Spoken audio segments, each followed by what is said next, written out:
Friends of Sida presentation for Enterprise Singapore. Title: A Sida glimpse into a future of Singapore innovation. We are at war. We are not talking about a military war, or a trade war, or a cyber war. We are talking about an intellectual war. A war of intellectual property rights, specifically, patent. It is a game of invention and innovation. And the European, American, Japanese, and Korean have been playing this game for a very long time. And now, China has joined the game. March 19, 2019. Nikkei.com published an article. Asia has taken the lead in global patent application. Specifically, China's Huawei took the top spot. In nation-to-nation ranking, United States comes in first, followed closely by China in second place. Third place is Japan. In the Asia-Pacific region, China is number 1. Our Singapore is at 6th place with 930 patent applications. The intellectual war is already very hot. Going forward, it will get hotter. To fight this war, we need to understand the situation. I will use some of the numbers from previous slide. Please note, these numbers will be used purely for the purpose of illustration only. First, I will introduce a new term called Patent Index, PI. This index will be assigned as the number of patent application for each nation. PI is equal to PO. Population size of each nation, multiply by GDP, gross domestic product, and further multiply by a K factor. What this say is that a larger population and GDP will generate more patent application. Therefore PI will be larger. Having said that, a nation with a large population and GDP will be limited by the K factor. In general, a nation with good innovation environment will create a higher K factor. This will be different between nations.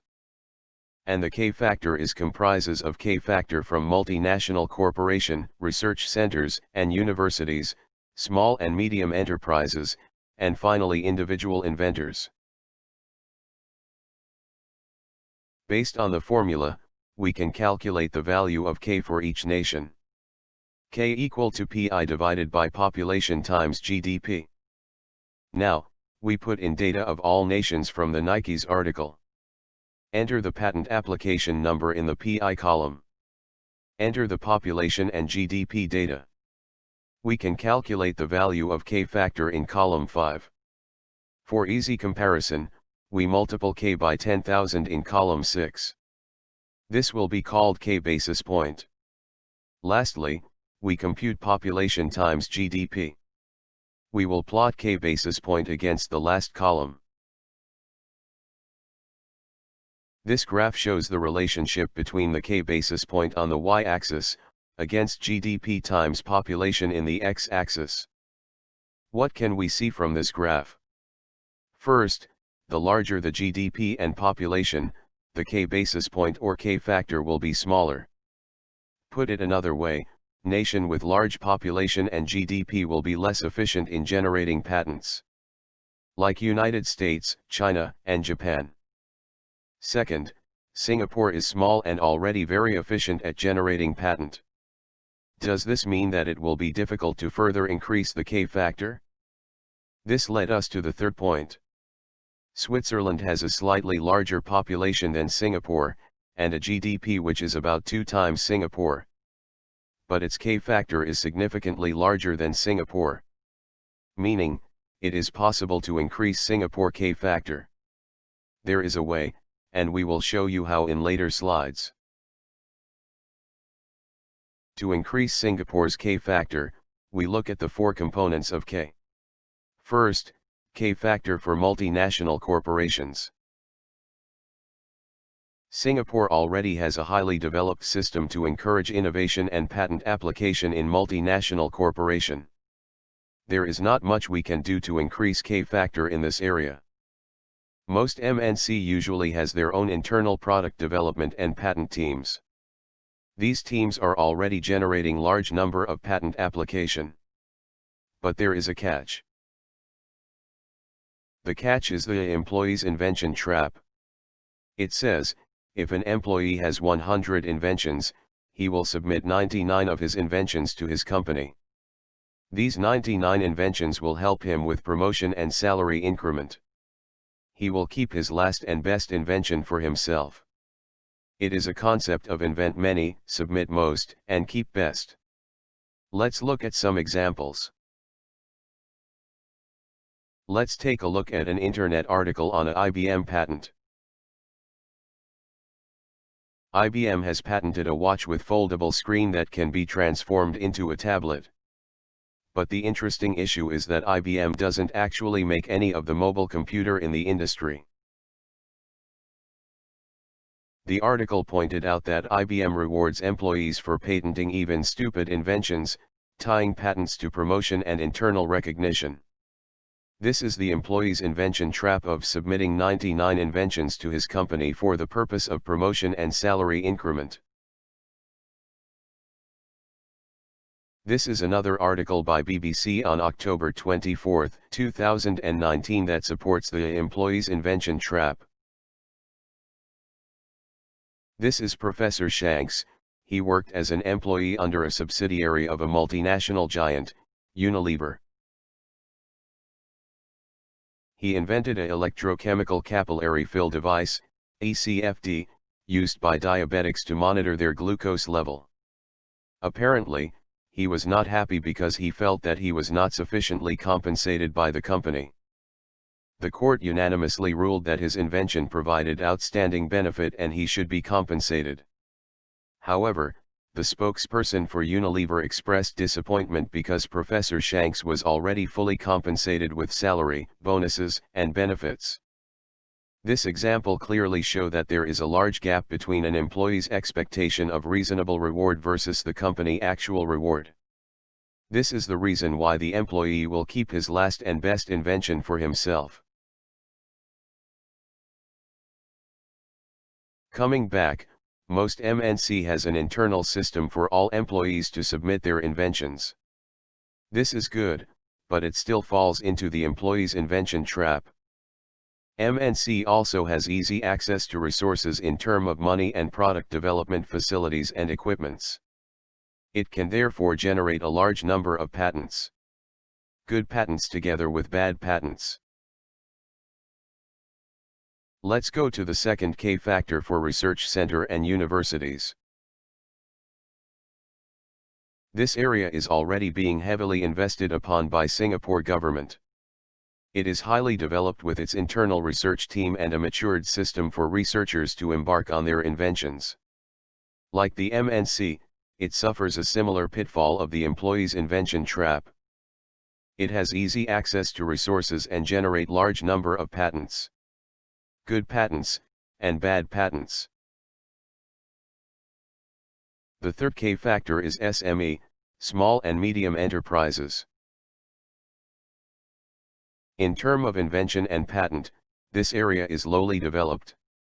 SME usually has a very small or no product development team. The main person doing the invention is usually the SME's owner, who is usually too busy with the daily business operation. Needless to say, it does not have a patent team, and there is no system for employee to submit their inventions. Therefore the employee's invention trap play a big factor here. It has low access to resources and generate little number of patents. The last K factor is individual inventors. This is the area that Sida wants to highlight. In most nations, including Singapore, there is low or zero investment and development in an individual inventors. Product development is based on individual inventors' initiative, with little or zero access to resources. In terms of numbers, individual inventors generate and contribute to a small number of patents in Singapore. Having said that, This is also an area that Singapore can tap on to potentially generate large number of patents. And there are two additional bonus. First is the Sida Inventors bonus. It states if an individual inventor has 100 inventions, he will discard 99 and select his one best invention to work on.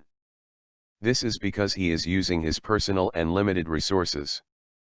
The concept is invent many, discard most, select best. The second bonus is called Sida Hem bonus. Highly experienced, educated, and matured individual inventors. Singapore aging population is a burden crisis. But this crisis can be turned into an opportunity if we convert some of these highly experienced, educated and matured individuals into inventors.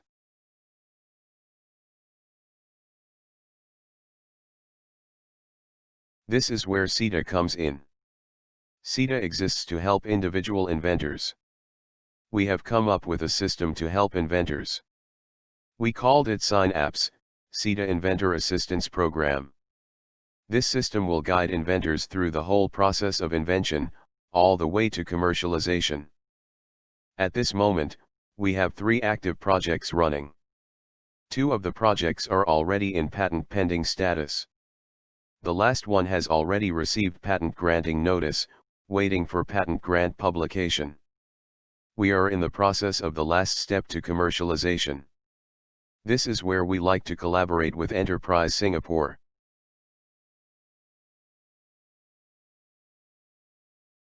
Based on our last meeting on February 20, 2019, we understand that Enterprise Singapore does not want to enrich individual. We understand, and therefore Sida is not asking for funds and resources. Our inventors will find their own ways to fund their invention. Sida will help them find the best way to reduce their cost using our network. When they are ready to patent their invention but cannot afford to hire patent lawyer, Sida guide them along to learn the patent process and do it themselves. Sida is asking for connection with enterprises, SME and MNC, in Singapore. We are asking for a platform, a chance to let individual inventors present their invention to the right person for commercialization. One example of collaboration. Sida email ESG if we have a new invention at patent pending stage. Sida inventors present their invention to ESG. ESG reviews the invention. If the invention is no good, it's okay, Sida will review, learn, and improve. If the invention is good, ESG allows Sida inventor to present their invention at the next ESG meeting with Singapore enterprises. By doing this, we also highlight the importance of patents in the future of enterprises.